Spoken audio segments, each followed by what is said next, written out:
Législative du 8 janvier 2023. Le débat.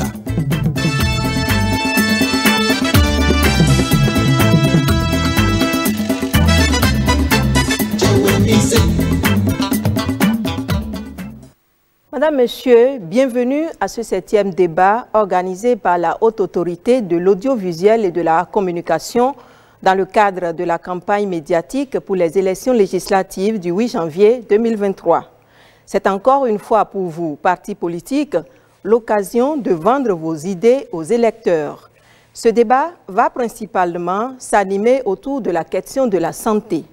Comme vous le savez, le Bénin ambitionne de disposer en 2030 d'un système de santé régulé, performant et résilient, basé sur la disponibilité permanente de soins promotionnels préventifs, curatifs, réadaptatifs et palliatifs de qualité.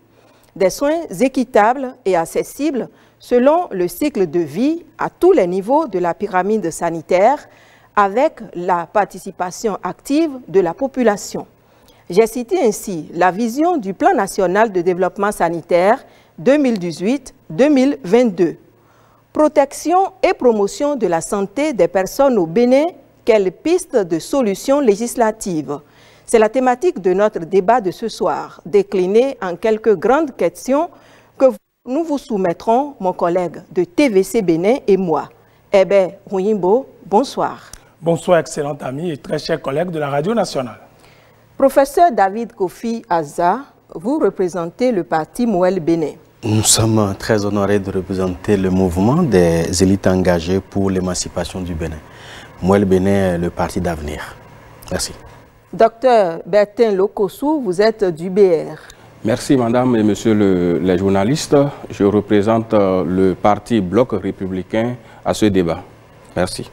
Gafarou Radji, vous êtes le représentant du MPL. Bonjour chers amis journalistes, bonjour chère population. Le mouvement populaire de libération est très honoré de participer à ce débat qui participe également à l'enrichissement de notre démocratie. Merci. Karim Goundi, vous êtes du LD. Oui, je suis Karim Goundi, je représente le Parti démocrate, le Parti de l'espoir, le Parti de la flamme de l'espérance. Et tout au long du débat, nous allons proposer, dire nos propositions par rapport au sujet intéressant que vous avez abordé. Merci beaucoup. Prosper Adou Konou de la FCBE. Bien sûr, je représente le parti FCBE. Je salue les téléspectateurs et je vous dis que le parti FCBE met l'homme au centre de tous les débats. Professeur Fanny Mponou Aouian de l'UDBN. Merci madame. C'est bien sûr Union démocratique pour un Bénin nouveau. C'est le parti qui défend les femmes, qui défend les jeunes, qui défend le développement de notre cher et beau pays, le Bénin. Professeur Delphin Kwasi Mehento, vous êtes le représentant du parti UP Le Renouveau. C'est bien cela, madame, l'Union progressiste Le Renouveau, représenté par ma personne. C'est un parti du peuple, pour le peuple. Merci.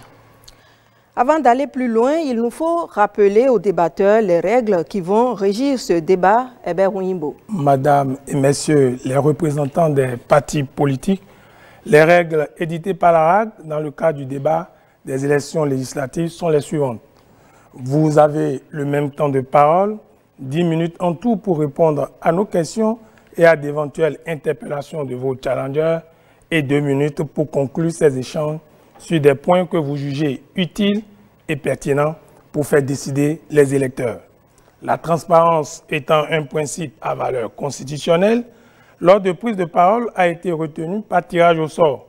Vous y avez assisté en personne avant d'entrer dans nos studios. Voici l'ordre de réponse aux questions qui vous seront posées. UDBN, MPL, FCBE, UP Le Renouveau, les démocrates, Moël Bénin et le Bloc de républicains BR. Alors, chers invités, pour améliorer et faciliter l'accès des populations béninoises à des soins de santé de qualité et à moindre coût, quelles sont les propositions législatives de vos partis? la question de l'assurance maladie universelle par exemple, la question du prix d'achat des médicaments, de la pharmacopée aussi, question adressée au premier qui doit intervenir et donc à vous, Madame Ruponou Fanny Aouyan. Merci Madame Marie-Léa pour votre préoccupation. Et avant tout propos, permettez-nous, au nom du parti UDBN, de présenter nos meilleurs vœux au peuple béninois de santé et de bonheur. Et remercier donc l'Amazone du temps moderne pour son engagement quotidien. Je veux nommer Madame Prudencio Claudine. Alors, pour revenir donc à votre préoccupation, je m'en voudrais également de ne pas remercier le gouvernement en place par rapport à tout ce qui est fait concernant donc votre préoccupation et dire que effectivement le parti UDBN, qui est le parti donc de l'Amazone, est un parti qui au quotidien réfléchit pour le bien-être de la population. Et pour cela, pour une bonne santé, il faut absolument un engagement permanent, individuel, organisationnel et communautaire. Et donc, pour avoir une loi digne du nom, il faut absolument que ce soit une loi qui prend en compte la communauté et l'individu pour donc prendre conscience de sa santé. Et c'est en cela que l'UDBN pense et estime qu'il faut absolument que nous ayons une loi de mise en place et d'instauration de maisons communautaires pour la prise en compte des problèmes individuels par communauté et par individu. C'est en cela que nous attelons pour pouvoir donc arriver à prendre en compte l'état de santé de notre communauté et ceci va dans l'intérêt de notre population. Gafarou Radji du MPL. Merci beaucoup Marie-Léa Alimadjuro. Je voudrais avant tout propos saluer chaleureusement le peuple béninois qui, bon là, maintenant, a passé les fêtes de fin d'année dans le dénuement total et leur rappeler que la fin de ce calvaire est déjà proche. Le 8 janvier 2023, au soir du 8 janvier 2023, le Bénin ou le Béninois retrouvera le sourire. Nous allons trouver les moyens d'équilibrer les choses et nous pouvons en ce moment sourire et battre les mains car nous avons vaincu la fatalité. Je leur souhaite à l'entame de cette année une année de bonheur, de prospérité. Concernant votre question, il faut dire qu'au MPL, la santé des populations, et particulièrement celle de la mère, de l'enfant et des personnes du troisième âge, nous préoccupe beaucoup. Et c'est pour ça que nous avons prévu, dans le cadre de cette élection, dans notre projet de législature, une loi pour la prolongation du congé de maternité des femmes. Si on avait beaucoup de temps, on aurait peut-être pu développer un peu plus le mécanisme par lequel ceci doit se faire. Nous pensons aussi qu'il faut rendre la césarienne totalement gratuite. Totalement gratuite, puisque ce qui se passe aujourd'hui lors des enquêtes pour avoir les avis des populations sur les sujets importants de la République, nous avons compris que cette césarienne n'est plus totalement gratuite. Nous avons pensé qu'il faut une loi pour rendre obligatoire l'accès aux soins de santé. Il ne faudrait pas que, pour des questions d'argent, le Béninois se retrouve en rade dans un hôpital. Parce que ce qu'il faut savoir, c'est qu'on n'attend pas de l'argent pour tomber malade. Ce n'est pas quand vous avez de l'argent pour tomber malade. On ne peut pas conditionner la prise en charge d'un patient par le fait qu'il faut impérativement qu'il y ait de l'argent d'abord avant d'aller à l'hôpital. En cela, nous pensons qu'il faudra revoir le projet H et l'étendre à certaines pathologies, puisque aujourd'hui le projet ne prend pas en compte toutes les pathologies. Mais c'est à croire qu'il faut d'abord avoir l'argent pour attraper certaines maladies. Nous pensons pour la soutenabilité du projet qu'on peut inclure certaines pathologies dedans et demander une contribution substantielle aux Béninois, aux patients. Et en faisant ça, nous aurons au moins rendu service à nos citoyens. Nous pensons également qu'il faut une loi pour la prise en charge des personnes du troisième âge. Bon, d'accord, quelqu'un qui a fait sa vie, peut-être il a la retraite, il a des enfants. Aujourd'hui, on sait que les enfants, quand ils finissent grandir, ils font leur vie et ils oublient les parents. Donc, si on ne peut pas, l'État ne peut pas lui accorder des moyens de vivre, il faut quand même tout de même que l'État lui donne la possibilité de se faire soigner, tout au moins gratuitement ou à un coût réduit. Et en parlant des personnes de troisième âge, nous pensons aussi aux personnes à besoins spécifiques. Je vais m'en arrêter là longtemps. Autour donc de la FCBE de prendre la parole, Prosper Adoukonou. Merci beaucoup, madame la journaliste. Je voudrais d'abord, à l'entame, présenter les sincères vœux du parti FCBE à toutes les Béninoises et à tous les Béninois. Puisque la santé doit être là avant tout, je leur souhaite une très bonne santé pour cette année 2023. En ce qui concerne votre question, il faut dire que pour proposer des solutions, il faut commencer d'abord par les diagnostics. Que constatons-nous aujourd'hui au Bénin? Nous constatons que c'est le secteur qui est très mal en point. C'est le secteur de santé qui ne va pas du tout. Je vais citer quelques diagnostics. Il y a d'abord la pénurie de personnel qualifié dans les hôpitaux. Les plateaux techniques sont mal en point. Les centres de santé sont mal équipés. Des médicaments dont les prix varient même d'une pharmacie à l'autre. Le manque d'ambulances dans les centres de santé. Il faut dire que la couverture sanitaire au Bénin n'est pas encore au rendez-vous. Donc en posant ces diagnostics-là, nous allons voir quelles sont les solutions. Les solutions viennent automatiquement. Quand on parle de pénurie de personnel, c'est que l'État doit recruter du personnel qualifié. Ensuite, il faut améliorer les plateaux techniques. Il faut dire qu'à ce niveau, le pays ne va pas du tout bien. Quand vous allez dans nos hôpitaux, les plateaux techniques, parfois même, je ne sais pas, on vous renvoie même, parce que les plateaux techniques ne sont pas au point. Les médicaments varient d'une pharmacie à l'autre. Ce n'est pas possible. Normalement, un médicament doit se vendre au même prix sur toute l'étendue du territoire. Nous constatons qu'il y a des médicaments dont les prix varient d'une pharmacie à l'autre. Le manque d'ambulances, naturellement, il faut équiper les centres de santé d'ambulances. Parce que l'ambulance, c'est un élément important dans le secteur de la santé. Je vous remercie. UP Le Renouveau, professeur Delphin Kwasi Mehinto. Merci madame la journaliste, monsieur le journaliste, merci. Je présente les vœux du nouvel an 2023 à tout le peuple béninois. Je prends une seconde de mon temps pour un silence en mémoire des victimes du dysfonctionnement du système du secteur de santé au Bénin. Ensuite, je remercie le parti UP Le Renouveau, principalement le président Djogbenou Joseph, qui m'a fait l'honneur de représenter le parti à ce débat sur la santé. J'ai entendu un état des lieux qui sera fait par des amis. Permettez-moi que j'intervienne sur cela, à savoir la pénurie de personnel, des centres de santé mal équipés, le manque d'ambulances. C'est déjà fait. Ce diagnostic est fait depuis 2016.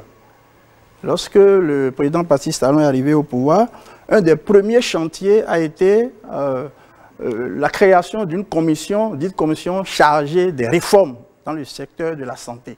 Et cette commission a fait ce diagnostic qui est juste, qui est vraiment juste, et a proposé des réformes. Et au nombre de ces réformes, il y a ce qu'on peut proposer comme solution. Et donc, il y a la création d'agences, la création de cellules de contrôle, d'inspection, des structures prestataires de soins de santé médicaux. Il y a la création de conseils. La création, le dernier né, c'est l'autorité de régulation du secteur de la santé qui régule tout ce qui concerne la santé au Bénin. Et si nous parlons de la santé, c'est la santé dans sa grande dimension, on health, santé, qu'il s'agit de santé humaine, santé animale, environnement. Avec l'appui de tous les secteurs, l'appui de tous les acteurs, qu'il s'agisse des acteurs que nous appelons de médecine moderne ou des acteurs de médecine endogène. Alors, l'UP, le Renouveau, est un parti du peuple qui appuie donc tous ces éléments de gouvernement et propose, lorsque il sera à l'Assemblée, de continuer dans ce sens, mais va initier des lois concernant la transfusion sanguine, de façon que dès qu'il y a des recrutements, que ce soit les admissions dans les premières années des universités, n'importe quel recrutement, une loi va encadrer qu'il y ait des donneurs de sang pour qu'on évite que des enfants meurent pour une poche de sang de 2000 francs parce que les parents n'ont pas les 2000 ou bien ils ont les 2000 et c'est le sang qui manque. Nous allons également accélérer le processus de mise en place de l'assurance maladie pour tous, qui est en fait le mal de tout ce que nous sommes en train de vivre. Parce que quand tu es malade, tu tombes sur le bon médecin, tu as le bon diagnostic, tu vas à la pharmacie, tu as les bons médicaments, mais tu n'as pas l'argent, tu ne peux rien faire.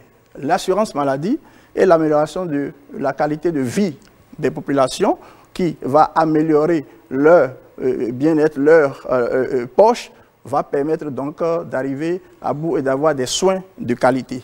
Merci. Les démocrates, Karim Goundi. Merci beaucoup, merci monsieur le journaliste, merci madame. Je présente mes vœux les meilleurs à nos militants qui sont très nombreux, qui nous suivent. Et je présente aussi mes vœux les meilleurs à notre président d'honneur, le président Thomas Boni Yahi. Et je profite de votre antenne pour féliciter le président Éric Koundété pour son leadership éclairé, pour avoir conduit la troupe jusque là où nous sommes aujourd'hui. Alors, votre question, ce sont les propositions législatives. Qu'est-ce qu'il faut faire pour améliorer le système de la santé, si je comprends très bien. Alors, à ce niveau, vous savez que depuis 2019, le Bénin est le seul pays au monde qui appartient à un parlement monocolore. Monocolore, le seul pays au monde, même la Corée du Nord a un parlement où il y a des opposants.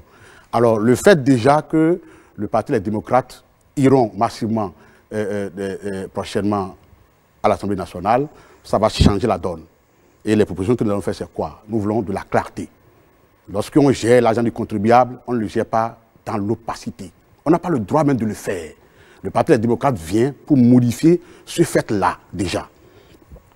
Ce que je voudrais dire aussi, c'est que lorsque le gouvernement, par exemple, interdit les faux médicaments, par exemple, je donne un exemple, on interdit les faux médicaments et on fait une réforme au niveau des pharmacies où les médicaments, comme l'a dit tout à l'heure le doyen Adoukonou, varient d'une pharmacie, le prix du médicament varie d'une pharmacie à une autre pharmacie au Bénin, c'est qu'il y a un problème.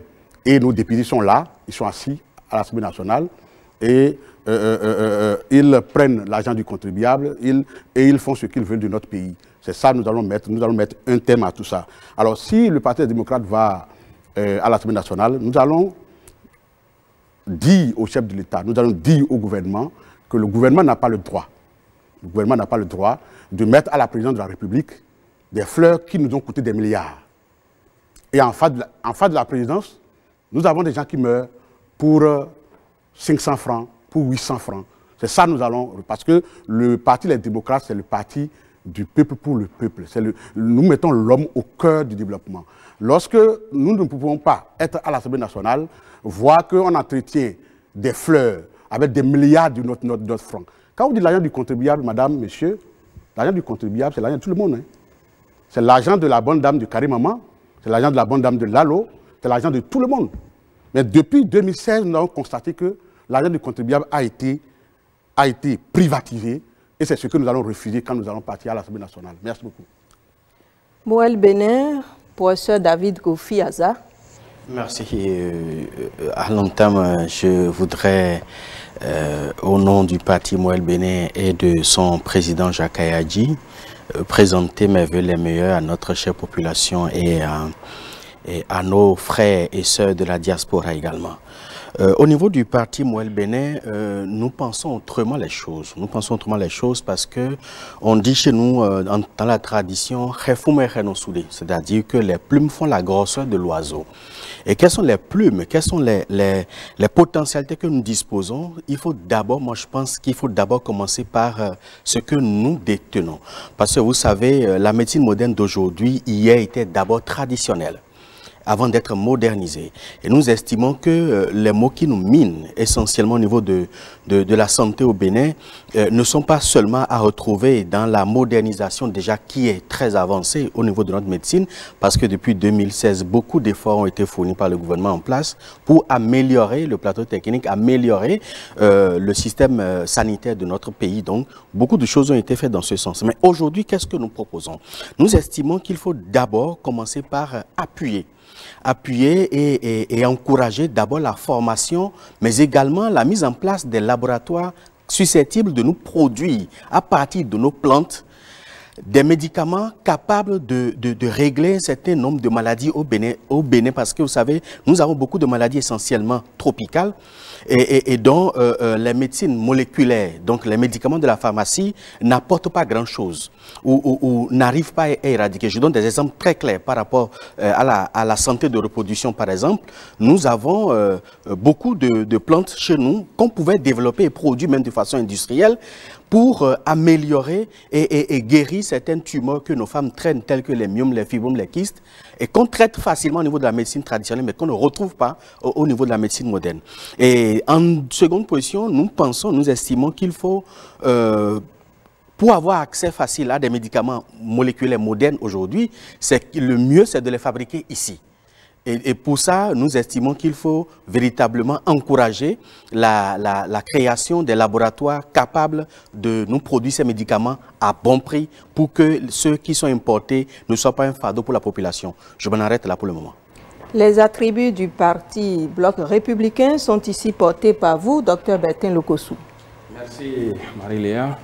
Je voudrais d'abord, au nom du secrétaire général national du parti Bloc républicain, Son Excellence le ministre d'État Abdoulaye Biochane, formuler mes vœux, les vœux les meilleurs, d'abord à Son Excellence le président de la République, à son gouvernement, à l'ensemble des responsables du Bloc républicain et à tout le peuple béninois. Maintenant, quant à la question, Madame Marie-Léa, je voudrais dire que le parti Bloc républicain met l'homme au centre de sa gouvernance. Et pour que nous puissions gouverner le pays, il faudrait effectivement que l'homme soit en bonne santé. Et pour que l'homme soit en bonne santé, il nous faut des centres de santé, il nous faut des équipements, il nous faut du personnel, il nous faut effectivement des centres dans lesquels les gens peuvent aller facilement se soigner et à moindre coût. Je voudrais vous dire que vous rassurez du moins que le parti Bloc républicain a en son sein plusieurs groupes thématiques. Et il y a un groupe thématique concernant les questions de santé sur lesquelles nous travaillons. Et d'ailleurs, je voudrais aussi rassurer que depuis 2016, il y a beaucoup de choses qui ont été faites. Et vous savez quand même qu'au Bloc républicain, le ministre Abdoulaye Biochane joue un rôle fondamental. Il assure la coordination de l'action du gouvernement avec la dizaine de ministres que nous avons au gouvernement. Je voudrais dire alors que tout ce qui a été fait là par ce gouvernement, le ministre Abdoulaye Biochane est au cœur de cela. Le parti Bloc républicain a fait des propositions concrètes pour que le système de santé puisse être amélioré. J'ai entendu dire tout à l'heure, on parle de la pénurie du personnel de santé, le manque d'ambulances, la couverture sanitaire qui n'est pas au rendez-vous. Et j'ai entendu aussi dire qu'il faut mettre fin à tout cela. Je crois quand même que la population a entendu. Les efforts qui ont été faits par le gouvernement aujourd'hui méritent d'être renforcés. Et nous, une fois au Parlement, nous allons encore renforcer ce qui existe et améliorer pour que la population puisse effectivement avoir accès aux soins de santé de qualité et que la disponibilité des centres de santé soit à proximité pour le bonheur de notre population que nous voulons gouverner. Merci. La deuxième question, elle coule de source. La carte sanitaire de notre pays fait apparaître des zones inégalement couvertes. Le Bénin profond, vous l'avez parcouru au moins au cours de cette période électorale. Le Bénin profond dit ces zones déshéritées n'ont pas accès aux compétences médicales et aux plateaux techniques des grandes villes. Des spécialistes sont en nombre insuffisant. Quel levier législatif faut-il activer, selon vous, pour résorber cet ensemble de problèmes? La ligne budgétaire réservée à l'équipement des hôpitaux et à l'entretien du matériel médical de façon générale, quelle doit être son importance dans les lois de finances que vous aurez à voter une fois au Parlement? Professeur Fanny Hunkpono Aouyan. Merci bien, monsieur le journaliste, pour votre préoccupation. Et je vois que vous êtes en ligne droite avec l'UDBN, qui pense que pour véritablement régler le problème de la santé, il faut aller dans la communauté. Le gouvernement a beaucoup travaillé dans ce sens et le gouvernement a fait l'effort déjà de mettre à disposition quand même des équipements modernes. Des équipements modernes. Et comme je le disais, il nous faut absolument aller dans la communauté pour s'imprégner donc des problèmes spécifiques à chaque communauté. Parce que toutes les communautés n'ont pas les mêmes problèmes, en dehors bien sûr de ce que nous connaissons de façon générale. Et lorsque nous parlons donc de la transfusion sanguine par exemple, eh bien, qu'est-ce que nous faisons pour que la population ne soit pas anémiée? Et c'est aller au fond donc de la communauté, aller voir avec la communauté et les individus que nous sommes dans notre population pour pouvoir régler le problème. Et en cela, lorsque l'UDBN propose donc la mise en place et l'instauration des maisons communautaires, ceci permettra donc à toutes les spécialités d'aller sur le terrain pour voir. Je donne comme exemple, bien sûr, l'université de Parakou, dont je fais partie, qui a déjà initié un tel projet, pour aller dans la communauté, pour aller identifier les réels problèmes de la communauté avant donc de prendre les solutions, d'instituer donc les solutions. Alors, il est important d'orienter évidemment le budget dans ce sens-là. Et c'est d'ailleurs pour ça que l'UDBN prône dans le même sens. Il faut orienter le budget qui est déjà disponible, mais dans la mesure du possible, revoir s'il y a la possibilité donc de revoir à la hausse ce budget afin donc de couvrir toutes les communautés de notre cher et beau pays, le Bénin. Je vous remercie. Merci. C'est le tour de M. Gafarou Radi du MPL. Merci beaucoup. Je pense qu'il faut ici que je salue le président du Parti Mouvement Populaire de Libération, M. Espérance Tébé, parce que lors de la rédaction de ce document, l'équipe technique disait que le député n'a pas grand-chose à faire pour les questions de santé. Il disait non, attention, on peut ne pas manger et survivre. Mais quand vous êtes malade, vous ne savez pas ce qui va se passer. Au MPL, nous pensons que la meilleure solution pour régler cette situation est de doter notre pays d'une loi programmatique sur 20 ans qui devra prendre en compte aussi bien la formation, le recrutement, la formation, la construction des hôpitaux, l'équipement des hôpitaux et l'adaptation des plateaux techniques aux exigences actuelles. Je voudrais quand même remercier le gouvernement pour la mission ou l'ambition qu'il a dès 2023 de faire la réfection de près de 700 hôpitaux et d'améliorer un peu le plateau technique. C'est ce qu'il faut déjà faire. Nous ne sommes pas, j'ai toujours dit ici sur le plateau que le MPL est de l'opposition responsable. Nous ne sommes pas là pour critiquer seulement, mais nous pensons que ce projet de réfection des hôpitaux doit être inclus dans une loi programmatique qui dit, nous savons chaque année ce qu'il faut faire. Écoutez, les mairies ont des PDC qui planifient ce qu'ils doivent faire sur 5 ans. Pourquoi au niveau national, on ne peut pas avoir un système qui permet à ce que nous sachions ce qu'il faut faire d'ici 2 ans, 3 ans, 4 ans, 5 ans, 20 ans. C'est possible de faire ça. Comme ça, la population de Malanville a la possibilité de patienter. Si elle sait que dans 1 mois, 1 an, 2 ans, le projet viendrait vers elle. La population de Lokossa, la population de Tchéti, la population de Grazoué, la population de Porte-Novo, la population d'Avrancourt-Missérété peuvent savoir qu'il y a un projet qui les attend. Donc nous pensons qu'il est très important de doter le pays d'une loi programmatique qui organise le système de santé. Je m'en arrête là. Foscori pour un Bénin émergent, M. Prosper Adoukono. Merci beaucoup. Je crois qu'en principe, le budget alloué à nos centres de santé devrait quand même suffire. Si ça ne suffit pas, ça devrait faire quand même jusqu'à une certaine limite. Non seulement le gouvernement alloue des sommes à nos centres de santé, mais le gouvernement reçoit aussi des aides de l'extérieur. Ça, il ne faut pas l'oublier. Donc, en principe, il faut que nos centres de santé et nos hôpitaux soient bien gérés. Et la première solution, justement, c'est qu'il faut qu'il y ait un contrôle de la gestion de nos hôpitaux et de nos centres de santé. Les budgets alloués ne servent pas, ne vont pas aux populations. Et nous avons quand même quelques exemples, mais on ne peut pas évoquer ça ici. Ensuite, la solution, c'est de suppléer un peu la médecine moderne, comme l'a dit le professeur Kofi Aza. Nous avons beaucoup à apprendre à l'Occident en matière de médecine.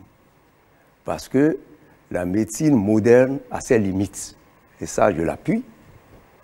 Il y a beaucoup de maladies qui échappent aujourd'hui à la médecine moderne. Et la pharmacopée africaine doit suppléer cette médecine moderne-là. Alors, quoi faire? Comme l'a dit Lénine, quoi faire dans ce domaine? Il faut encourager la recherche dans le domaine de la pharmacopée africaine. Et je crois que les gouvernements qui se sont succédés dans notre pays n'ont pas mis l'accent sur ça. C'est vrai, les populations essaient, il y a des pratiquants qui aident les populations, mais dans le mauvais sens parfois. Parce que avec notre pharmacopée, la posologie n'est pas bien adaptée. Les gens ne savent pas comment utiliser nos plantes. Alors, il faut une recherche. Nos professeurs, normalement, devraient mettre tout l'accent sur cette recherche dans la pharmacopée africaine.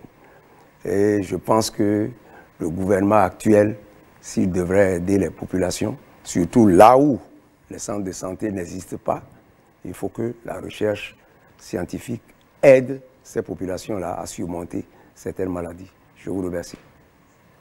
Merci, professeur Delphin Kwasi Merintor. Vous représentez l'UP Le Renouveau. Merci, monsieur le journaliste.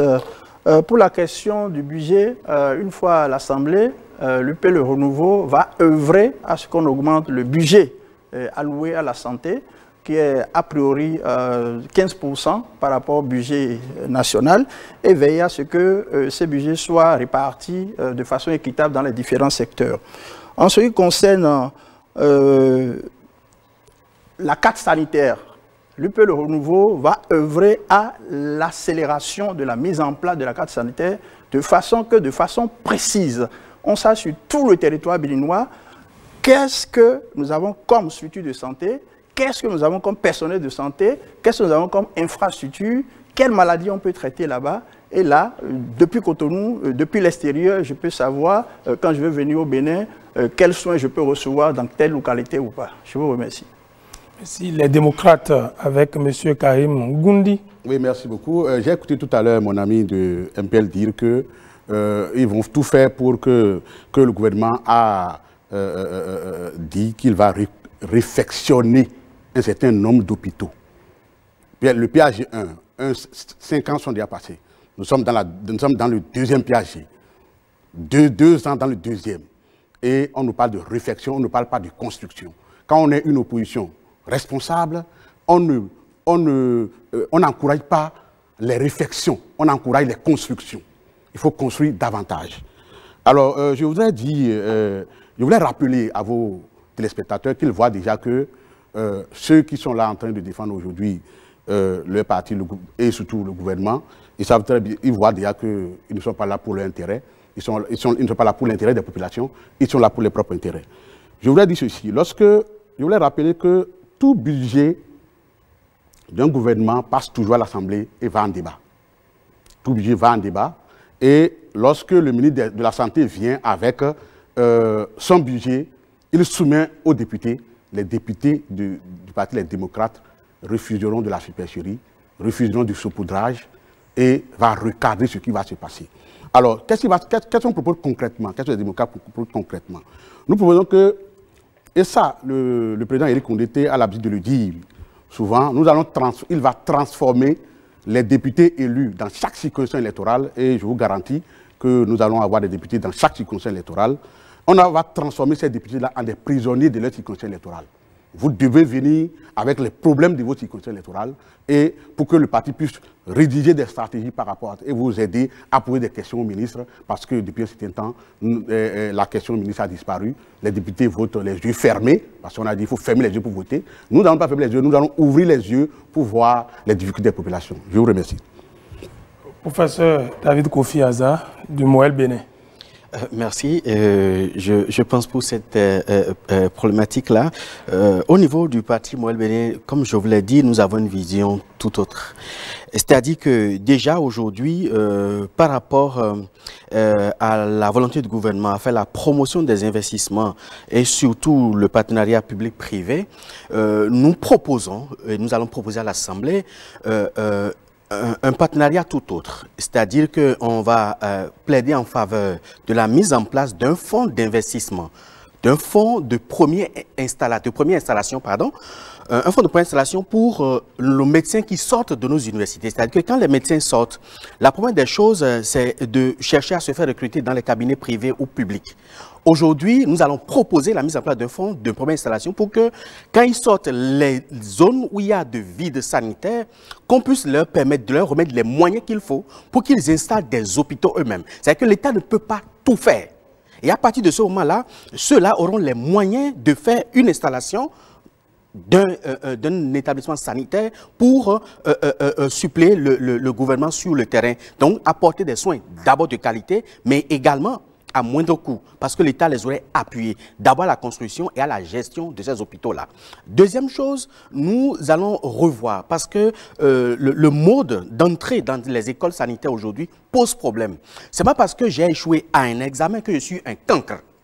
Ce n'est pas parce que je n'ai pas pu avoir la moyenne cette année que je suis inutile pour notre nation. Nous faisons échouer inutilement des têtes pensantes qui devraient être exploitées par le pays pour le secteur sanitaire, mais on les fait échouer parce qu'ils n'ont pas peut-être la moyenne ou parce qu'ils ne sont pas en bonne forme pendant un temps. Donc, on va revoir également ça. Mais aussi, il faudra penser également à retenir nos têtes pensantes, c'est-à-dire ceux qui sont formés par l'État et qui trouvent de mieux à l'extérieur, pas seulement en Europe, même en Afrique ici, il y a des hôpitaux qui recrutent beaucoup de nos médecins, de nos spécialistes. Donc, moi, je pense qu'il faut revoir la structuration de façon exacte et mettre les de moyens à la disposition de ceux-là pour qu'ils puissent véritablement rester au Bénin. Mais il faut cadrer tout le territoire avec ceux qui sont formés dans le secteur privé et l'État met les moyens à leur disposition pour que véritablement ils puissent s'installer pour couvrir les vides sanitaires. C'est ce que nous proposons. Merci.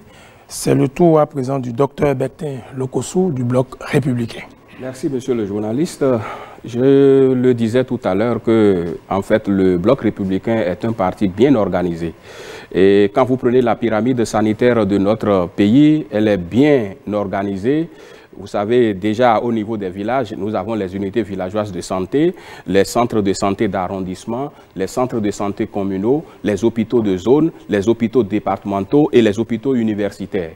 Le Bloc républicain travaillera à ce que, surtout déjà à la base, au niveau des unités villageoises de santé, que en fait les soins de santé primaires que la population doit recevoir puissent être disponibles, qu'il y ait du personnel de qualité à ce niveau, conformément à ce que le système de la santé recommande, et que si par exemple quelqu'un a besoin quand même des soins de santé beaucoup plus spécifiques, que l'orientation, l'évacuation de ce patient-là du village vers par exemple l'hôpital qui est bien indiqué puisse être beaucoup plus facile. Concernant la question de budget, vous allez constater que cette année, le budget du ministère de la Santé a connu quand même une progression. Le Bloc républicain travaillera à ce que d'année en année, chaque année quand même, le budget de l'année 2023 est déjà voté.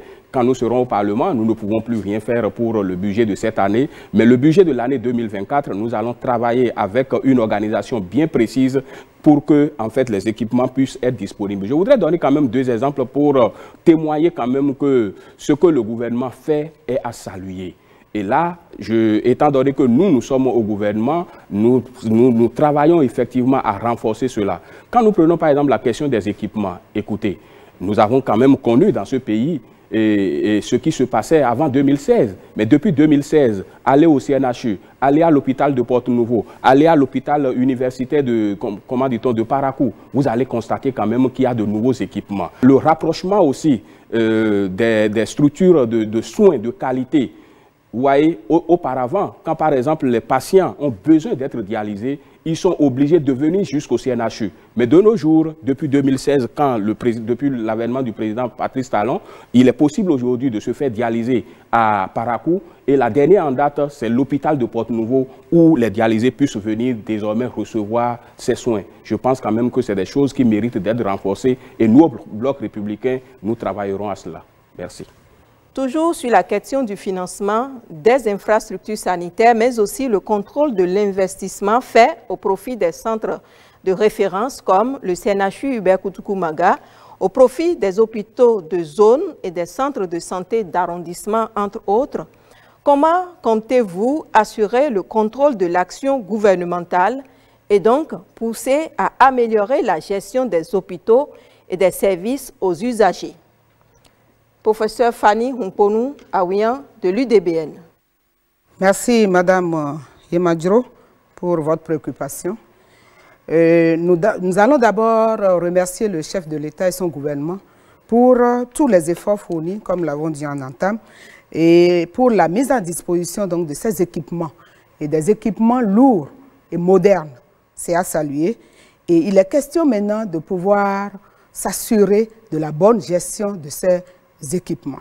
Et pour ça, nous comptons une fois donc à l'Assemblée, nous comptons donc demander des comptes à chaque responsable de chaque hôpital et de chaque centre de santé ayant bénéficié donc de ces équipements lourds. Et il va falloir donc que la gestion soit participative dans ces hôpitaux et ces centres de santé. Et la gestion participative permettra donc aux responsables aux différents niveaux donc de pouvoir assurer le bon fonctionnement. Et il faut également penser à mettre des techniciens et des techniciens bien disponibles pour assurer le bon fonctionnement de ces équipements. Et ces équipements mis à disposition doivent être utilisés et il ne doit pas avoir de ségrégation dans l'usage de ces équipements. Inviter les responsables donc à chaque niveau à prendre en compte ce bon fonctionnement et à rendre compte au fur et à mesure pour permettre le suivi de ces équipements. Madame Léa Yemadjro, voilà ce que nous pouvons nous dire par rapport à votre préoccupation. Je vous remercie. Gafarou Raji du Mouvement populaire de libération, MPL. Merci beaucoup Marie-Léa Yemadjro. Il faut dire que le député n'a pas qualité à demander directement des comptes à un gestionnaire d'hôpital ou à un gestionnaire d'un pouvoir, d'une parcelle de pouvoir. Mais comme le MPL veut faire du contrôle de l'action gouvernementale une priorité, nous pouvons rassurer le peuple béninois que rien ne manquera dans ce domaine-là. Et d'abord, nous disons déjà que nous allons, une fois à l'Assemblée nationale, nous mettrons en place une motion de censure qui permet à ce que tout acteur gouvernemental qui est reconnu coupable d'un manquement grave soit contraint à quitter son poste automatiquement. Donc si la mesure est prise en compte, c'est que le gestionnaire de l'hôpital qui a eu des manquements dans sa gestion est totalement, une motion de censure sera votée en son encontre pour qu'il puisse être mis à l'écart et mis à la disposition de la justice. Je voudrais revenir un peu sur quelque chose que j'ai entendu ici. Là. Je pense que c'est extrêmement grave. Hein. Si nous sommes des acteurs politiques capables de défendre les populations, ce n'est pas en leur demandant si on vous construit un hôpital, vous laissez ça et vous n'entretenez pas ça, on ne doit pas l'entretenir, il faut alors en construire un autre. Ce que vous devez exiger, c'est construire seulement. C'est extrêmement grave et je pense que mon ami les démocrates n'a pas pensé ce qu'il a dit. Peuple béninois, ce qui est construit doit être entretenu et le gouvernement a l'obligation de les entretenir. Mieux, maintenant, pour en construire d'autres. Il faut faire de l'entretien des hôpitaux une priorité, parce qu'en réalité, c'est quoi? L'hôpital est là où on va pour se soigner. On ne peut pas y aller et revenir avec des maladies, ce que nous appelons les maladies nosocomiales. Je rappelle que je suis spécialiste des questions de santé, donc c'est extrêmement grave ce que mon ami les démocrates a dit tout à l'heure, mais je pense encore qu'il ne l'a pas vraiment pensé et cela lui a échappé. Merci beaucoup. FCBE, Prosper Adoukonou. Merci beaucoup. Équipement lourd et moderne, oui. C'est vrai que le gouvernement fait un peu d'efforts dans ce domaine. Mais encore, il faut bien entretenir et bien conserver ces équipements-là qui nous reviennent très chers. Alors, est-ce que nous avons nous, en achetant ces équipements, est-ce que nous avons déjà formé des gens pour s'en occuper?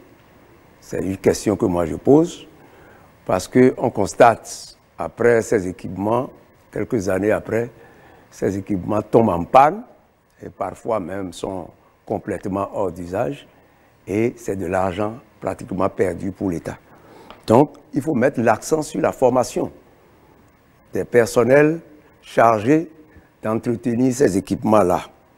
Ensuite, il faut effectivement continuer à mettre l'accent sur la gestion de nos hôpitaux. J'ai l'impression que, c'est vrai, on met à la tête des hôpitaux des administrateurs, mais des administrateurs qui ne s'y connaissent pas tellement en matière de médecine. Donc, ils ne s'occupent que de l'administration et ils laissent tomber le côté technique en matière de santé.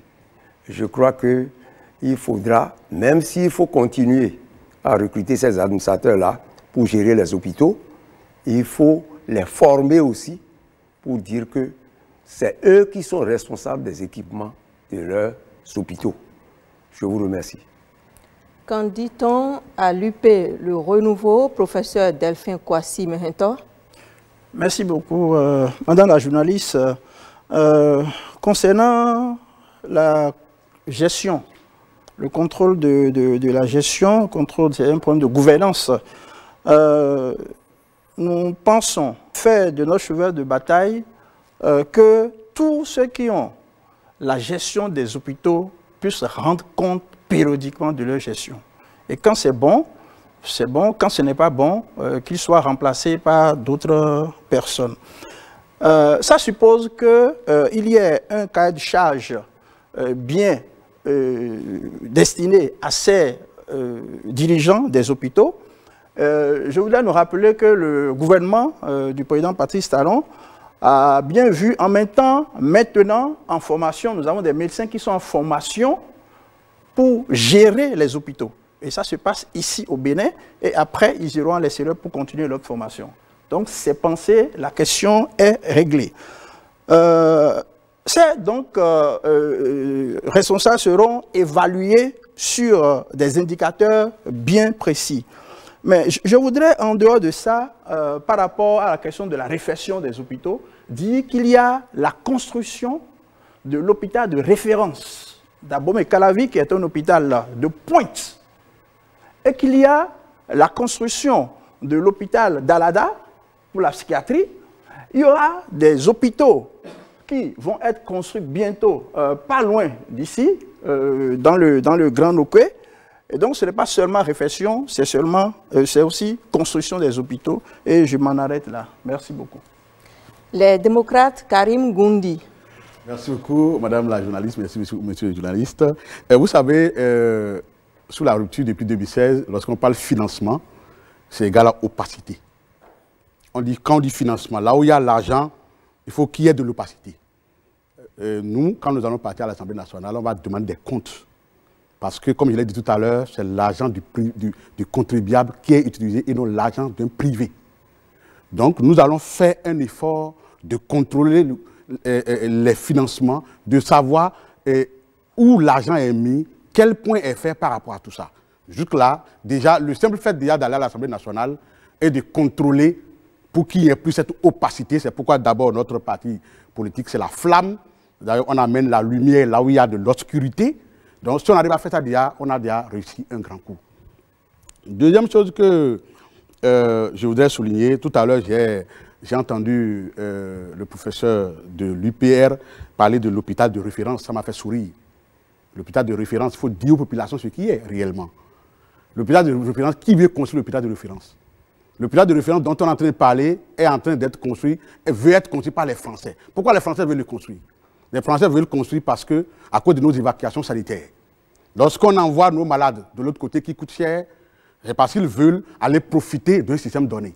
Et pour profiter de ce système-là, l'argent du contribuable français entre en jeu. Les Français disent, on revient vous construire des hôpitaux similaires chez vous pour que vous puissiez vous faire soigner et on va les gérer pendant plusieurs dizaines d'années. Donc ça veut dire que quand vous parlez de construction d'hôpital de référence, Ne mettez pas ça dans votre programme, ne mettez pas ça dans vos réalisations. Ça, c'est les Français qui financent. Il faut le dire aux populations, et c'est ce que je regarde droit dans ma caméra pour dire aux populations, vous écoutez les économies de vérité. Aujourd'hui, faire économie de vérité est devenu un art dans la rupture. Et c'est ça que nous voulons aller corriger quand nous allons partir au niveau de l'Assemblée nationale. Merci beaucoup. Autour du parti Moël Bénin, de prendre la parole, professeur David Kofi Aza. Merci à nouveau. Pour être plus précis, je crois qu'il y a deux grandes problématiques là. C'est déjà l'amélioration de la gestion de nos hôpitaux. On a l'impression que la gestion des hôpitaux est seulement axée sur la mauvaise gestion peut-être du financement qui est mis à disposition. Mais c'est beaucoup plus au-delà. Il y a la gestion du matériel, c'est-à-dire les priorités en matière de mise en place du matériel au niveau de nos hôpitaux qui posent problème, ce qui fait qu'on observe souvent des mal. Donc ce n'est pas seulement, le problème aujourd'hui ne se pose plus en termes de gestion financière de nos hôpitaux. Mais le problème qu'il y a aujourd'hui encore, c'est-à-dire que nous n'avons pas suffisamment de personnel qualifié pour la gestion des établissements sanitaires. Et je pense qu'il faudra revoir, ou alors que l'État pense, et nous allons faire les propositions, pour mettre en place des écoles de formation, de gestion des établissements sanitaires. C'est de cela qu'il s'est passé. Si la personne n'est pas formée pour, la personne ne pourra pas mieux gérer tel qu'on l'aurait souhaité. Et également, il y a aussi lieu de voir, par exemple, que la plupart ou une bonne partie de nos spécialistes ou de bons médecins sont dans des ministères et sont utilisés dans l'administration au niveau des ministères. Et cela va forcément créer des pénuries de personnel qualifié au niveau de nos formations sanitaires. Donc, nous allons initier des propositions de loi pour que les administrateurs et les gestionnaires des établissements sanitaires soient régulièrement formés et mis à disposition pour remplacer les spécialistes et les médecins qualifiés qui sont utilisés au niveau de l'administration publique aujourd'hui. Maintenant, je m'en voudrais de ne pas dire quelque chose par rapport à ce que j'entends ici. Je crois qu'il y a beaucoup de choses. Quand on lit le programme d'action du gouvernement, il n'y a pas seulement l'hôpital de référence de Calavi, il y a l'hôpital de la mère du nouveau-né, il y a l'hôpital de Togouin qui est en voie d'être construit. Et tout ça, ne pas reconnaître un effort qui est fait depuis 2016, puisque nous connaissons tous la situation qui prévalait avant 2016 et ce qui est à aujourd'hui en ce qui concerne le volet sanitaire. Et je pense que ne pas le reconnaître, c'est faire preuve d'une insuffisance de déglutition intellectuelle, au fait. Merci. Docteur Bertin Lokossou, du Bloc républicain. Merci. Je m'en voudrais de ne pas réagir quand j'entends des choses ici sur ce plateau, représentant le gouvernement ici. Alors, je crois que la population même constate que nos amis de l'opposition radicale, je veux nommer les démocrates, sont là pour gouverner en quelque sorte un pays sans population. Parce que je ne peux pas comprendre que, en fait, tout ce qui est fait dans le système sanitaire aujourd'hui, que nos amis les démocrates le balaient de revers de main et dire que ce n'est pas important. Non, pas du tout.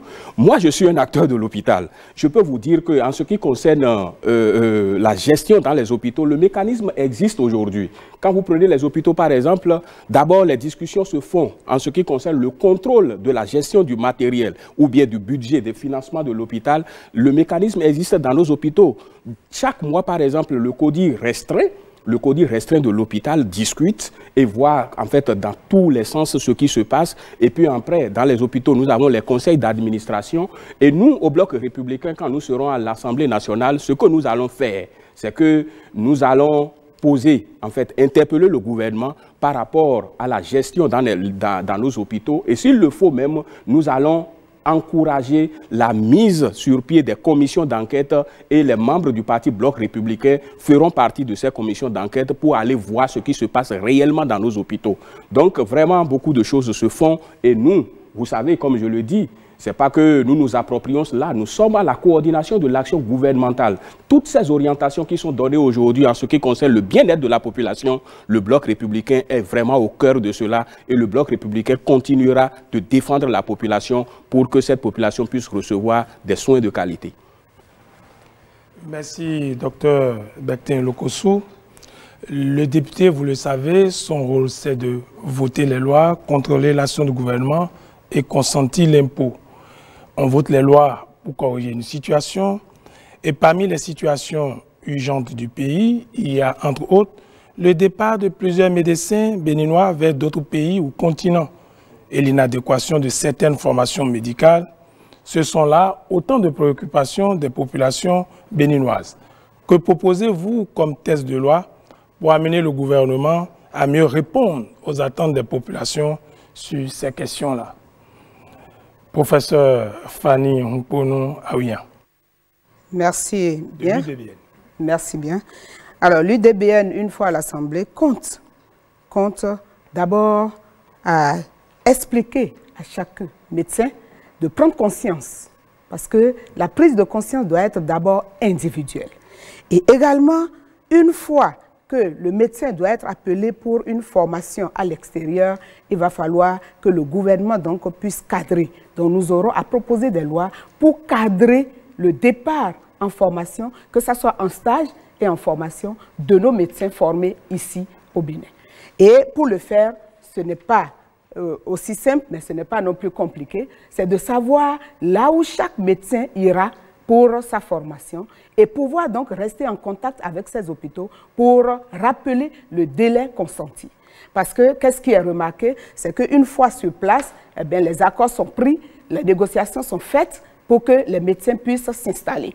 Et même, dans la mesure du possible, voir avec l'État qui reçoit le médecin, voir comment il faut empêcher ces médecins à pouvoir aller dans les centres pour faire les tests. Parce qu'il y a sur place des examens qui se font, des tests qui se font pour juste être pris en compte comme étant un hospitalo-universitaire. Donc, le gouvernement doit désormais avoir le contrôle sur tous ces éléments afin donc de permettre à nos médecins formés de revenir donc au bercail pour rendre la monnaie et pouvoir être à la disposition donc de la population. Voilà ce que je voulais dire et inviter donc le gouvernement également à continuer toujours bien sûr dans le sens de l'installation donc de ces centres de santé et promouvoir également les établissements privés. Et en tant que président donc de l'Ordre des médecins du Bénin, section Borgou, je voudrais donc inviter les collègues médecins à promouvoir beaucoup plus le secteur privé pour ne pas toujours attendre l'État. Je vous remercie. Merci. Monsieur Gafarou Radji du MPL. Merci beaucoup. Que faire? Députés que nous sommes, nous avons assez de limites pour, en ce qui concerne la gestion de la carrière du personnel de santé, du personnel de l'État. Cependant, nous pensons qu'il faut trouver un mécanisme pour sécuriser le secteur. Comment peut-on espérer que les gens restent dans un pays où l'emploi est précarisé? Vous avez une loi qui s'appelle loi sur l'embauche, où on peut, vous venez au boulot aujourd'hui, votre tête ne plaît pas à votre patron, il vous chasse, il vous donne 9 mois d'arriéré ou de prime. Donc il faut d'abord, la priorité serait de revoir cette loi, les lois que nous appelons les lois chrysogènes, et les lois qui ne sécurisent pas l'emploi. Si le gars sait qu'il est dans un environnement où son emploi est sécurisé, pourquoi il irait ailleurs? L'autre chose, c'est en envoyant les médecins en formation, comme l'a dit le professeur tout à l'heure de l'UDBN, il faut juste avoir une clause dans leur contrat qui dit que vous êtes obligé de revenir servir le pays pendant un certain nombre de temps avant de proposer, vouloir partir quelque part. Si vous voulez, vous allez partir. Sinon, si nous ne mettons pas ces mécanismes en place et que si nous ne revoyons pas cette loi, les fuites de cerveau, ce n'est pas seulement dans le domaine de la santé, c'est dans tous les domaines. Moi-même qui suis, je pourrais partir aussi un jour.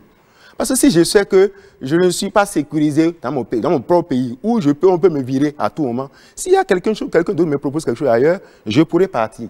Donc je pense que c'est ce qu'il faut faire. Il faut immédiatement et pressamment revoir cette loi. Je vous remercie. FCBE, Prosper Adoukonou. Merci beaucoup. Je crois qu'on devrait commencer le débat par là. On ne peut pas avoir de médecine sans médecin. Et la fuite des cerveaux, comme il l'a dit, ça concerne tous les secteurs. Quand moi, je suis bien formé, je suis technicien, je commence par travailler, je constate que le matériel mis à ma disposition ne répond pas à ma formation. Ça, c'est d'abord une cause. La deuxième cause, c'est les émoluments. Il faut bien payer les gens. L'exemple que je donne souvent, c'est la Côte d'Ivoire. Quand la Côte d'Ivoire a constaté que les enseignants fuient le pays, il a décroché les salaires des enseignants. Mais dans nos pays, ça ne concerne pas que le Bénin, hein. C'est toute l'Afrique qui est concernée. La fuite des cerveaux, ça va continuer. Pourquoi? Parce que lorsque vous êtes formé, vous êtes payé, et que les salaires qu'on vous donne ne vous permettent pas de bien vivre, alors que vous voyez ce qui se passe à l'extérieur, vous êtes obligé de prendre vos responsabilités.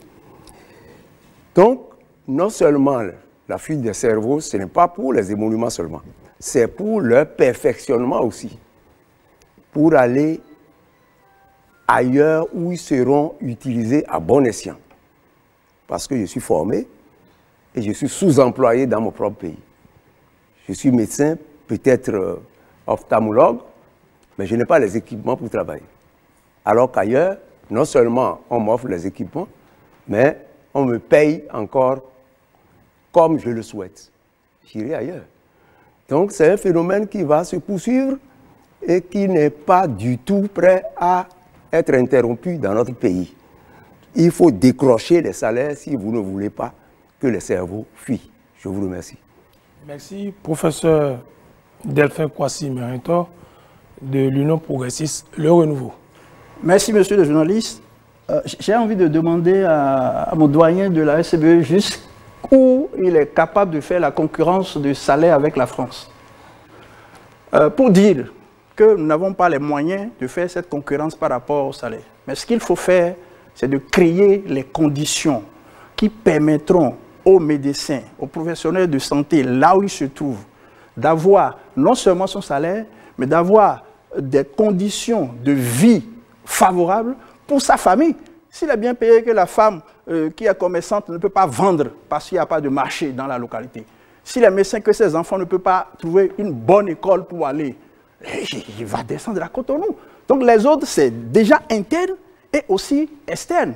C'est pour ça que lorsque l'UPR sera à l'Assemblée, nous allons initier des tests de loi qui vont permettre d'améliorer des conditions sur toute l'étendue du territoire pour permettre la rétention des professionnels de santé qualifiés, formés. Je vous remercie. Les démocrates. Merci beaucoup. Avant de commencer, très rapidement, bon, je ne voudrais pas répondre à tout le monde ici. Les téléspectateurs, nos électeurs ont vu déjà que quand on parle de vérité, ceux qui aiment manipuler le mensonge sont un peu gênés. Alors je voudrais dire à mon ami du Bloc républicain que être acteur hospitalier ne fait pas de vous quelqu'un qui dit la vérité dans le secteur. Ne fait pas de vous, tout ce que vous dites dans le secteur, ce n'est pas une parole d'évangile. Vous pouvez être en train de faire de l'économie de vérité. Alors, je reviens à vos questions. Pour empêcher, pour éviter l'exode de nos cerveaux sur le plan au niveau des médecins, il y avait d'abord, il faut reconnaître quand même que depuis notre indépendance, il y a toujours eu des fuites de cerveau. Mais il faut reconnaître que sous la rupture, ce phénomène s'est accéléré. Ce phénomène s'est accéléré pour deux faits. Quand ils sont venus, ils ont fait une réforme sur le système de la santé pour dire, bon, les médecins, ceux qui veulent travailler dans le privé, travaillent dans le privé, ceux qui veulent travailler dans le privé, travaillent dans le public. On ne mélange pas les deux. D'accord? Alors que vous ne payez pas bien les gens.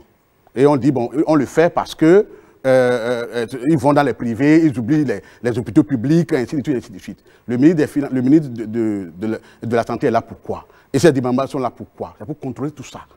On ne le fait pas. Maintenant, vous ne payez pas bien les gens et vous empêchez aux gens d'avoir des cliniques privées. Donc là, il y a un problème. La loi sur l'embauche, comme l'a dit, pour une fois, je suis d'accord avec mon ami de MPL, comme l'a dit, mais comment on peut, dans un pays qui se respecte, dans un pays où il y a des gens quand même, bon, tout à l'heure, on a parlé les gens ont fait allusion à une malhonnêteté intellectuelle lorsqu'on veut dire la vérité, mais comment vous pouvez soutenir, comment vous qui soutenez l'action du gouvernement, là, vous pouvez soutenir cette loi-là, où je suis là, le gouvernement me permet, la loi me permet en tant que chef, la loi me permet de renvoyer des gens comme je veux. Et vous voulez que les médecins restent, alors qu'ils ont étudié pendant 7 ans, certains 7 plus 4 ans, 11 ans, ils vont venir prendre des miettes. Là, ça ne va pas. Donc, c'est les deux cas-là qui font que les gens fuient pour nous. Et c'est ça qu'on va corriger, arriver là-bas. Toutes ces lois-là, on va essayer de faire tout pour détruire ces lois-là pour que quand même les médecins soient en sécurité. Merci beaucoup. Moël Béné, professeur David Kofi Azar. Merci. Je tiens à souligner que je n'ai pas parlé de malhonnêteté intellectuelle, mais j'ai dit qu'il y a une insuffisance de déglutition intellectuelle. C'est deux choses différentes. Je pense que le problème de fuite de cerveau, c'est à deux niveaux qu'on peut régler ça. D'abord, il faut légiférer sur la formation. C'est-à-dire qu'on dit chez nous, c'est-à-dire que si tu n'as pas refusé, prends-moi ça, tu ne peux pas refuser, ajoute-moi ça. Ce qui se passe aujourd'hui, c'est que si je suis médecin et que ce sont mes parents qui ont financé mes études et jusqu'à terminer et que l'État m'emploie et que je n'ai pas une situation financière satisfaisante, je suis en mesure d'aller me chercher ailleurs. C'est ça le problème. Maintenant, est-ce que l'État est capable de prendre en charge un certain nombre de formations, de financer ça, cela, depuis, juste après le bac, jusqu'à finir? Je dis oui. Et si c'est comme ça, l'État s'entend, puis ça se fait dans beaucoup d'autres pays. Par exemple, l'ancien président Obama a étudié à crédit avec les frais de l'État et après l'a remboursé. Si l'État est capable de prendre peut-être 100 bacheliers et de financer leur formation jusqu'à la fin, si l'État le fait avec des clauses de contrat sûres, celui-là ne peut pas partir hors du Bénin pour dire qu'il va aller se faire chercher. Il va aller se faire chercher ailleurs. Il va rester. Et deuxième chose, nous ne pouvons pas, comme l'a dit le professeur, payer les médecins au Bénin comme on le paye en Europe. Mais il faut trouver, nous allons prendre des textes de loi pour réglementer, pour améliorer la situation afin qu'ils puissent véritablement rester ici pour contribuer au développement sanitaire de notre pays. Merci. Bloc républicain avec le docteur Bertin Lokossou. Merci, monsieur le journaliste. Je crois que par rapport à la question, nous, médecins, nous avons beaucoup plus besoin de cultiver le sens du patriotisme. Qu'est-ce que je veux dire par là? C'est vrai, nous avons été formés, que ce soit peut-être à nos frais ou bien même avec des bourses de formation, et nous allons à l'extérieur. Et quand nous découvrons effectivement nos émoluments à la fin du mois, mais tenez-vous tranquille, souvent nous faisons la conversion en francs CFA. Et on voit quand même que c'est énorme. Mais derrière, je vous assure que vous payez des impôts. Derrière, vous gérez les cas sociaux. Moi qui suis ici, j'ai fait ma formation en Belgique. Les Belges ont voulu me retenir en Belgique quand j'ai fini avec un salaire comment dit-on, pas possible au Bénin. Mais la condition, c'est que je ne pouvais pas amener ma famille. Alors, où est la responsabilité? Où est le patriotisme? J'ai dit non, malgré votre salaire, je retourne chez moi et je suis au service de ma population aujourd'hui. Je voudrais quand même dire que nous avons besoin vraiment de cultiver ce patriotisme. Et nous, au Bloc républicain, nous allons tout faire pour que, effectivement, que les conditions soient créées et que les médecins, le personnel de santé, en fait, le personnel qualifié puisse véritablement rester au pays et soutenir la population. Nous en avons vraiment besoin, mais nous avons besoin, comme je l'ai dit tout à l'heure, de cultiver ce patriotisme-là et de renforcer ce qui existe. Alors, quand on parle, quand nos amis, les démocrates, je crois quand même que la population qui nous suit constate quand même que, en réalité, les gens ne veulent pas les gouverner. Les gens ne veulent pas les gouverner parce que tout ce qui est dit là, je ne vois pas ce qu'on propose en matière de la santé. Je voudrais quand même que les gens puissent savoir que nous, au Bloc républicain, nous sommes là pour les défendre, nous sommes là pour porter leurs problèmes de santé et les améliorer. Alors, avant d'aborder la dernière question, chers débatteurs, voici le temps que vous avez fait donc déjà. Moël Béné, 9 minutes 17 secondes. BR, 8 minutes 35 secondes. MPL, 8 minutes 48 secondes. Les démocrates, 9 minutes 14. La FCBE, 8 minutes 32. L'UDBN, 7 minutes 04 secondes. L'UP, le renouveau, 7 minutes 54 secondes. Les évacuations sanitaires, voilà, chers invités, un volet sur lequel certains de nos concitoyens ont des attentes, surtout qu'au nombre des obstacles auxquels se heurte le système sanitaire au Bénin, il y a l'indisponibilité de nombre de matériels médicaux, des indispensables du praticien et du spécialiste font défaut parfois. Comment entendez-vous, à travers votre mission de parlementaire, garantir une meilleure justice et une meilleure gestion des évacuations sanitaires? Professeur Fanny Hunkponou Aouyan de l'UDBN. Merci Madame Léa. Avant donc de répondre à votre préoccupation, je voudrais quand même revenir sur l'exode des médecins, puisque j'ai entendu parler que c'est lié au fait que les cliniques ne sont plus autorisées par rapport donc, à ceux qui sont en privé et en public. Et j'estime que ce n'est pas du tout le cas, parce qu'il faut encourager et remercier le gouvernement pour avoir fait ce travail qui était depuis en attente. Et on n'a pas pu le faire. Je fais partie donc des médecins qui ont fermé leur clinique étant du public. Et je peux vous dire combien de fois les centres de santé et surtout les hôpitaux dans lesquels nous travaillons ont trouvé un grand élan par rapport à ces fermetures. Ça, c'est un effort louable du gouvernement qu'il faut saluer.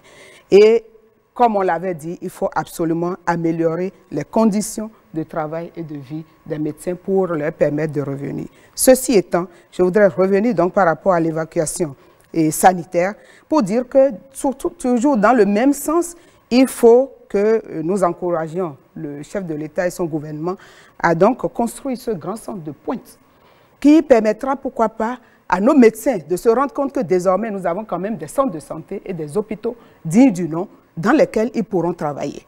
Et ça peut permettre donc de diminuer les fuites de cerveau. Il faut également penser à ces centres pour éviter donc les prix exorbitants des évacuations sanitaires que nous connaissons. Certes, même si ce sont les Français qui viennent nous aider à cela, comme l'avait dit le professeur de l'UPR, eh bien, nous ne disposons pas encore aujourd'hui des moyens qu'il faut pour payer au même titre que les autres, les médecins de notre pays. Et c'est à cela que nous invitons tous les médecins à prendre conscience, à une conscience individuelle, pour savoir qu'ils sont là pour rendre service à leur population. Et pour ça, il faut donc diminuer les évacuations sanitaires, encourager ce centre de santé, ces hôpitaux de pointe pour permettre à tous les médecins, dans la mesure du possible, de travailler pour le développement de leur pays, que dis-je, de notre pays, le Bénin. Je vous remercie. Autour du parti MPL représenté par Gafarou Radji. Je pense qu'on ne peut pas interdire, proscrire les évacuations sanitaires. Je voudrais juste souhaiter que ça ne soit pas seulement réservé aux élites, aux gouvernants, aux personnes proches du pouvoir, parce que c'est très compliqué aujourd'hui, si vous êtes dans la population lambda, population au bas de l'échelle, de bénéficier réellement d'une évacuation sanitaire. Ce qu'il faut faire en urgence, c'est trouver un mécanisme, une loi qui organise et qui popularise la méthode, le processus d'évacuation pour que tout Béninois qui a le besoin ne souffre pas le martyre avant d'en avoir, ou que ce soit peut-être à la dernière minute qu'on lui donne les autorisations nécessaires et puis à la porte de l'avion, il meurt. L'État doit alors, ce que je souhaite beaucoup plus, et ça a commencé, je voudrais aussi saluer ça, la construction des hôpitaux de référence. Ce que je souhaite fondamentalement, c'est que ces hôpitaux, que ce soit construit par la France ou par le pays, l'essentiel est que nous ayons ces hôpitaux de référence et que ces hôpitaux soient bien gérés d'abord, que nous ayons du personnel qualifié et que le plateau technique soit vraiment en adéquation avec les réalités. Il est aussi important, ce qu'il faut savoir, les hôpitaux dans lesquels nous envoyons nos frères là-bas ne sont pas des hôpitaux spéciaux. Ce sont des hôpitaux juste qui ont du personnel qualifié, qui ont un bon plateau technique et tout ce qui va avec. Donc si nous pouvons faire cet effort chez nous ici, nous pensons que le problème sera réglé. Merci beaucoup. FCBE, Prosper Adoukonou. Merci beaucoup. Moi, je voudrais d'abord demander si le gouvernement a fait l'effort d'évaluer les évacuations sanitaires. Depuis que nous faisons des évacuations sanitaires à l'extérieur, est-ce que nous avons évalué sur 100 évacuations combien donnent de bons résultats? Ça, c'est d'abord ça. Parce que moi, j'ai une idée très sombre des évacuations sanitaires. Quand moi, j'ai un parent, et qu'on me dit que le parent doit être évacué à l'extérieur pour se faire soigner, j'ai d'abord des inquiétudes. est-ce que mon parent va revenir vivant? Ça veut dire que les évacuations sanitaires ne donnent pas toujours de bons résultats. Et les mauvais résultats sont peut-être supérieurs aux bons résultats.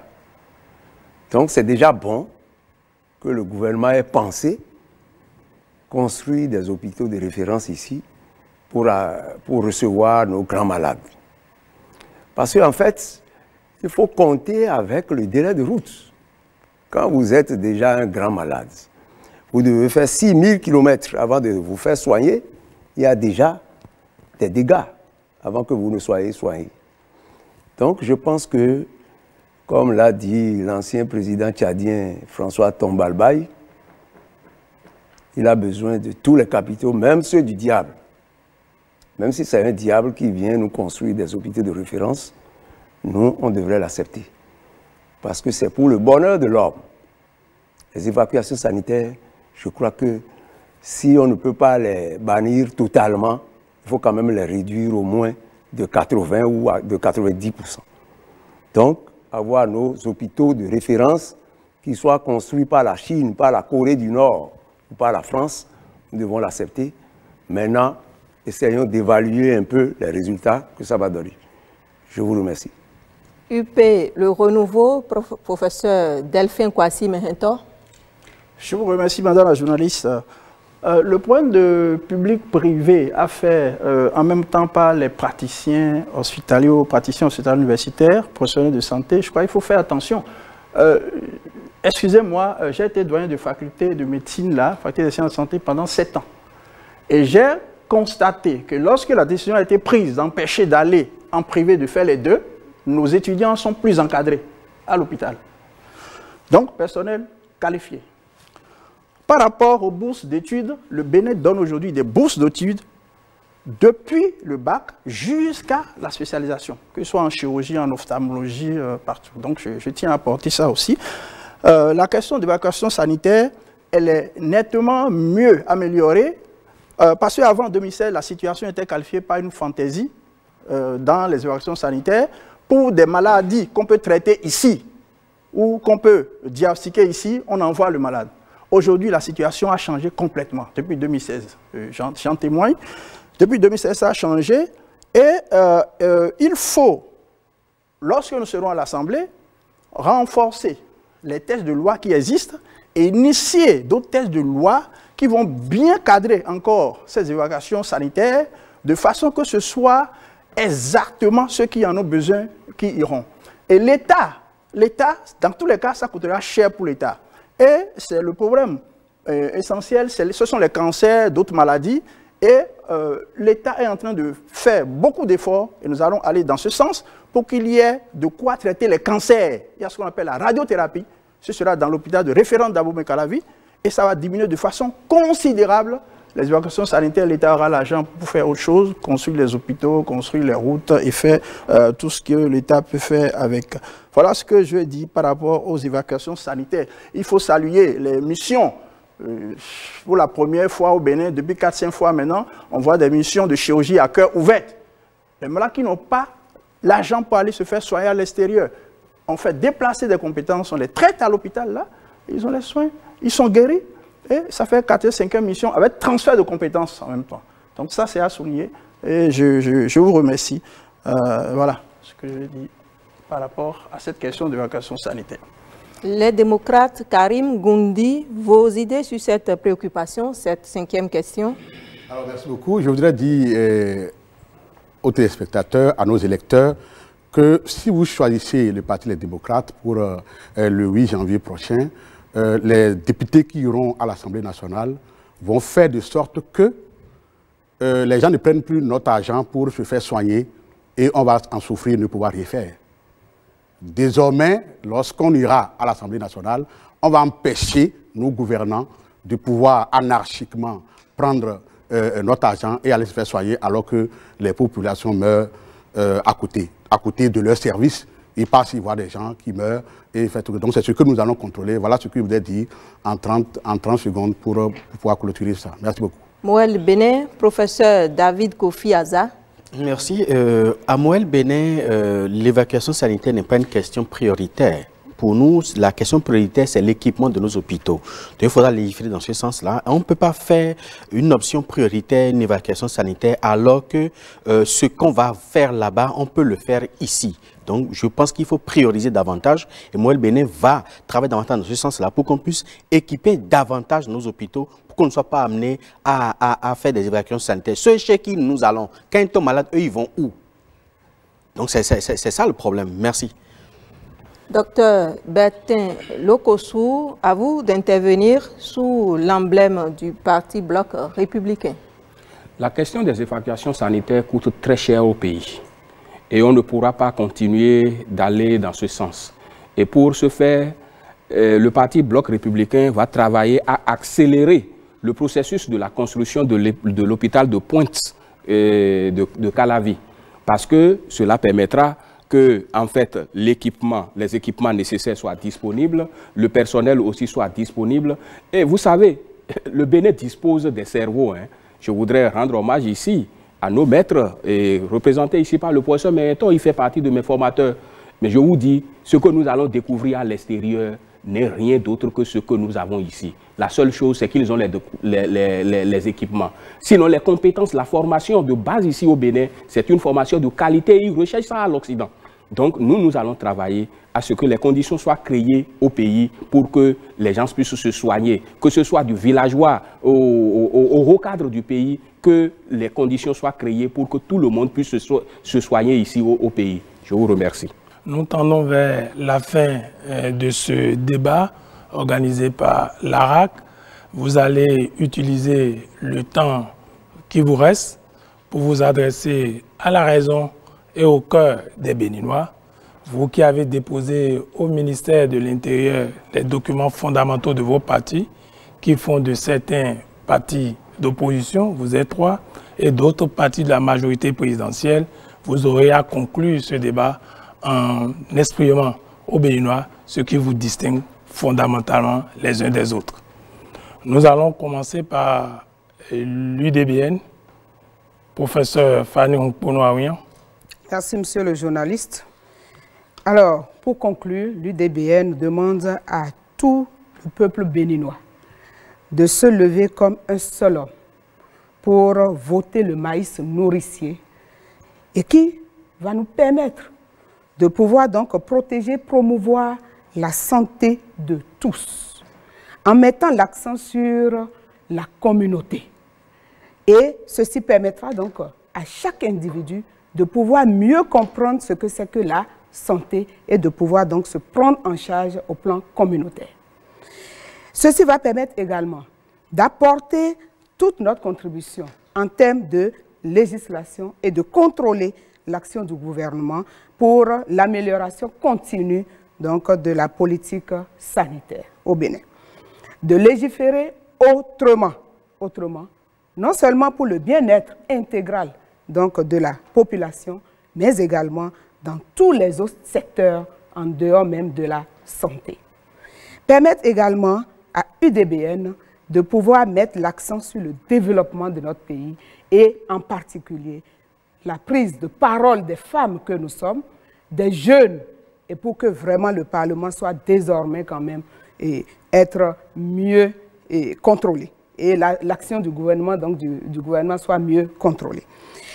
Permettre également donc à l'UDBN de pouvoir améliorer les conditions de travail afin donc d'éviter les fuites de cerveau dont nous avons tantôt parlé et permettre au gouvernement de pouvoir instaurer ces centres de pointe pour l'amélioration de la qualité de soins de notre population.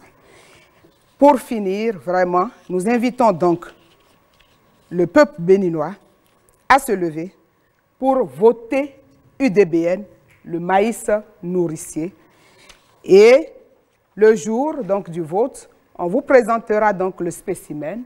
Et ce spécimen, vous allez bien regarder, lorsque ce spécimen est devant vous, à votre droite, vous verrez bien le logo UDBN, le logo du maïs nourricier, qui permettra donc à tout le peuple béninois de pouvoir s'épanouir. Et je vous remercie. C'est le tour du MPL, Gafarou Radji. Regardez droit dans votre caméra et parlez au peuple. Peuple béninois, Vous avez eu, à travers ce débat, la chance de voir ce que le mouvement populaire de libération vous propose comme alternative pour changer de cap. Tout au long de ces 7 débats, vous avez pu comprendre que le MPL est le parti qui a la meilleure offre politique. Tu as le choix de changer d'orientation à ta vie en votant massivement le parti au balai le 8 janvier 2023.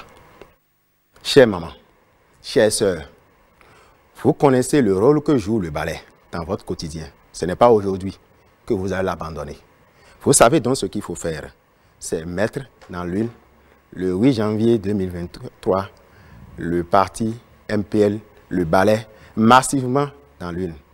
Ne laissez même pas de place pour qu'aucun des partis puisse placer un seul bulletin. Remplissez simplement les urnes du bulletin, le balai. C'est situé à votre gauche. Et puis, je n'ai pas besoin de vous décrire ce que c'est qu'un balai, comment se présente un balai. Je voudrais aussi demander à nos chers jeunes frères, toi qui as la possibilité de voter pour la première fois, donne l'occasion à ton pays de changer de cap. Donne l'occasion à ton pays de résoudre les problèmes qui sont les tiens. Rompre avec la dictature, on rompt avec la marginalisation, on rompt avec le chômage, on rompt avec tous les problèmes qui minent notre développement depuis 2016, en faisant le geste utile, en mettant massivement le bonheur dans votre Prosper Adoukonou, pour conclure. Je tiens d'abord à remercier le secrétaire exécutif national du parti FCBE, M. Paul Rompin, chef de file de l'opposition, pour sa clairvoyance. Il a initié un projet de législature qui a pris en compte tout ce dont nous avons débattu aujourd'hui. Alors, à l'Assemblée nationale, les députés FCBE vont veiller à la prise de loi en ce qui concerne la protection sanitaire de nos populations. Enfin, je voudrais demander à toute la population, à tous les électeurs. FCBE, c'est un parti, c'est d'ailleurs le logo le plus vieux. FCBE a le logo le plus vieux aujourd'hui. Tous les autres partis se sont fondus, tous les autres partis ont changé de nom, mais FCBE n'a pas changé de nom, FCBE n'a pas changé de logo. Donc on n'a même plus besoin de présenter FCBE, c'est le CORI, c'est le seul CORI qui se trouve sur le bulletin. Donc je demanderai, ou je demande à toute la population d'abord, tous ceux qui sont en droit de voter, d'aller voter. De ne pas dire, même si je reste à la maison, ça va marcher. Non. Allez massivement voter et voter pour FCBE. Je vous remercie. UP Le Renouveau, professeur Delphin Kwasi Merci Menenga. beaucoup. Peuple béninois en âge de voter. Le 8 janvier 2023, si vous voulez que le Bénin continue d'être développé sous le leadership du président Patrice Talon, sous le leadership des partis qui accompagnent ce développement, vous votez l'UP Le Renouveau, le Baobab. Parce que, en votant l'UP Le Renouveau, vous envoyez des députés pour que vous puissiez avoir le droit à la santé, le droit à l'éducation, le droit à la sécurité. Vous envoyez des députés de l'UPR pour que des femmes et des jeunes soient plus représentés dans des milieux de décision. Vous envoyez les députés à l'Assemblée pour que les artisans puissent être pris en compte, pour qu'on puisse mettre à la disposition de l'État des ressources humaines qualifiées, des ressources financières, des ressources temporelles, logistiques, avec un leadership visionnaire. Et vous savez que tout cela se fait à travers une décision politique avec une source essentiellement législative. C'est pour ça que je redis, je vous redemande de voter le 8 janvier 2023, l'UP Le Renouveau. Je vous remercie. C'est le tour de l'aide démocrate. Merci beaucoup. Chère population, vous n'êtes plus à manipuler. Vous les avez vus. Il y a même sur ce plateau des partis qui sont uniquement représentés à l'Assemblée nationale et qui ont participé à la profanation de du palais des gouverneurs. C'est un lieu sacré. Ils ont pris le soin de construire et de désacraliser ce lieu sacré-là.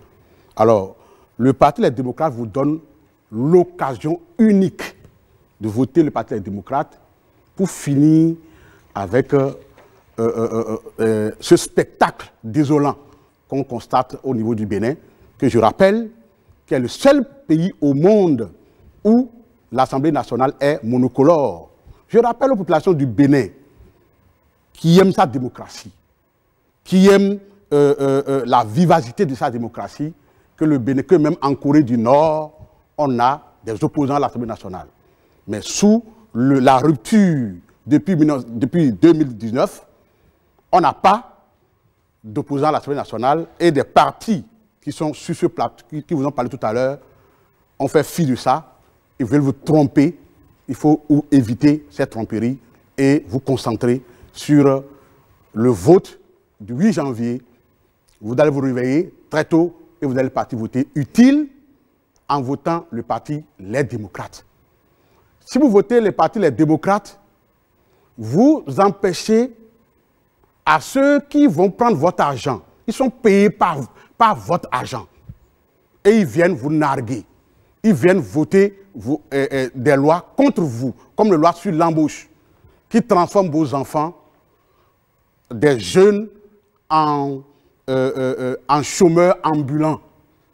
Donc, votez utile, votez le Parti des démocrates pour un changement meilleur. Merci. Moël Bénin. Mes chers compatriotes, je suis Datin Serebedo, David Kofi Aza, je représente le parti Moël Bénin que dirige Jacques Ayadji. Et choisi le parti Moël Bénin, comme je vous l'ai dit, et je le répète, c'est le seul parti d'avenir aujourd'hui. Et là, c'est le visionnaire Prêtre Dufa qui parle. Le parti Moël Bénin, aujourd'hui, c'est 83% de jeunes. Le parti Moël Bénin, aujourd'hui, c'est 33% de femmes. Le parti Moël Bénin, c'est le parti qui a une vision très claire, une vision qui devrait être pour notre Assemblée. L'Assemblée nationale, c'est le lieu où on doit retrouver toutes les composantes, ou le représentant de toutes les composantes de la nation. Ici n'est pas une question d'opposition ou de mouvance. L'opposant s'oppose à quoi? Au développement de son pays. Nous sommes là parce que chaque composante de la nation doit pouvoir envoyer son représentant à l'Assemblée nationale. Le roturier, le couturier, le menuisier, l'électricien, vous devez savoir que le parti où vous êtes mieux écouté, mieux représenté, et le parti qui répond à votre aspiration, c'est le parti Moël Bénin. Moël Bénin, aujourd'hui, vous savez, nous sommes bénis. Nous sommes bénis par l'être suprême qui nous met en avant-garde. Donc le parti Moël Bénin, c'est le parti qui est le pionnier, qui est l'éclaireur, qui est le guide. Suivez juste le guide, c'est suivez Moël Bénin. Et je vous prie de voter le parti Moël Bénin pour avoir toutes les composantes de notre nation au sein de notre assemblée. Le dimanche prochain, vous avez à choisir la vague bleue. Et Dieu nous a déjà mis devant. Il reste à vous de confirmer ce que Dieu a décidé. Merci à vous et bonne fête. Merci. C'est le tour du bloc républicain, représenté ici par le docteur Bertin Lokossou. Merci beaucoup, monsieur le journaliste. Population du Bénin, je voudrais encore une fois vous rappeler que le bloc républicain est au cœur du développement de notre pays. Tout ce que nous voyons de bien aujourd'hui dans le pays, sachez que c'est le bloc républicain qui cuisine tout cela aux côtés du chef de l'État. Le bloc républicain est ce parti qui a mis sur sa liste beaucoup de jeunes, beaucoup de femmes, têtes de liste dans la 15e, 16e, 18e et 19e circonscription. Ce sont des femmes qui portent notre liste. Ce sont des femmes qui ont eu beaucoup de place aussi sur notre liste.